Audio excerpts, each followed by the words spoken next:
the Speaker of the National Assembly, Honorable Moses Wetangula. Just as it had been scheduled, Interior CS Kithure Kindiki availed himself before Parliament to answer to questions from legislators on matters concerning his ministry. I like to ask question number. The security question, particularly in the dangerous and disturbed areas in the northern part of the country, took center stage. Nitakuwa nikicomplain mara ngapi? Watu wangu hawana punduki. Mimi sio kama wale wengine wana punduki wanaweza kuchiokoa. Sisi hatuna punduki.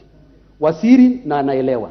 Naomba kwamba nahitaji amani. I know the complications and I understand the pain Honorable Kamren is going through. We are upscaling the numbers of security agencies we have. We are doubling them on Saturday. And as I've announced, this deployment will not cease with the end of the operation.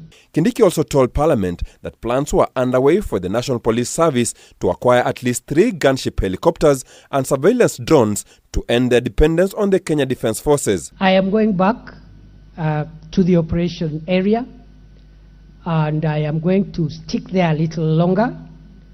And I know between us and the political leadership, we'll find a lasting solution through security roads, through NPRs, and through intelligence-led investigations. On extrajudicial killings and police brutality. Is it now a policy of the Kenya Police Service to quell riots by use of live bullets?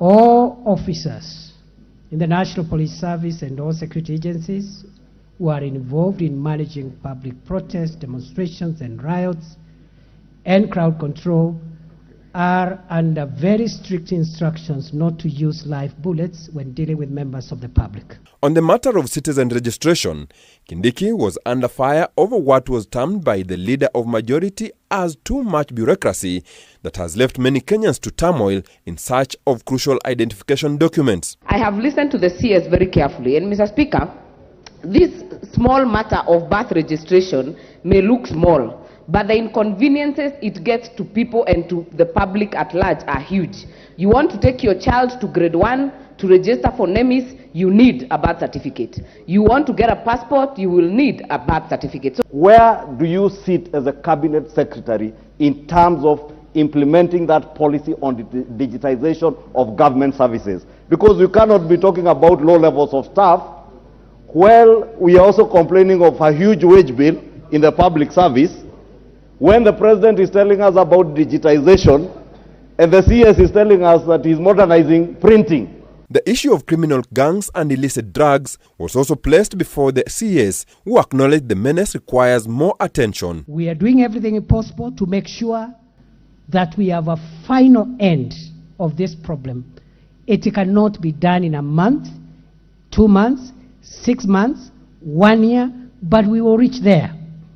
It doesn't matter what it takes. Kindiki becomes the first CS to appear before Parliament in person to answer to questions from MPs since the amendment of standing orders to allow CSs to appear before the August House. Mr. Speaker. Philip Murutu, K24, Nairobi.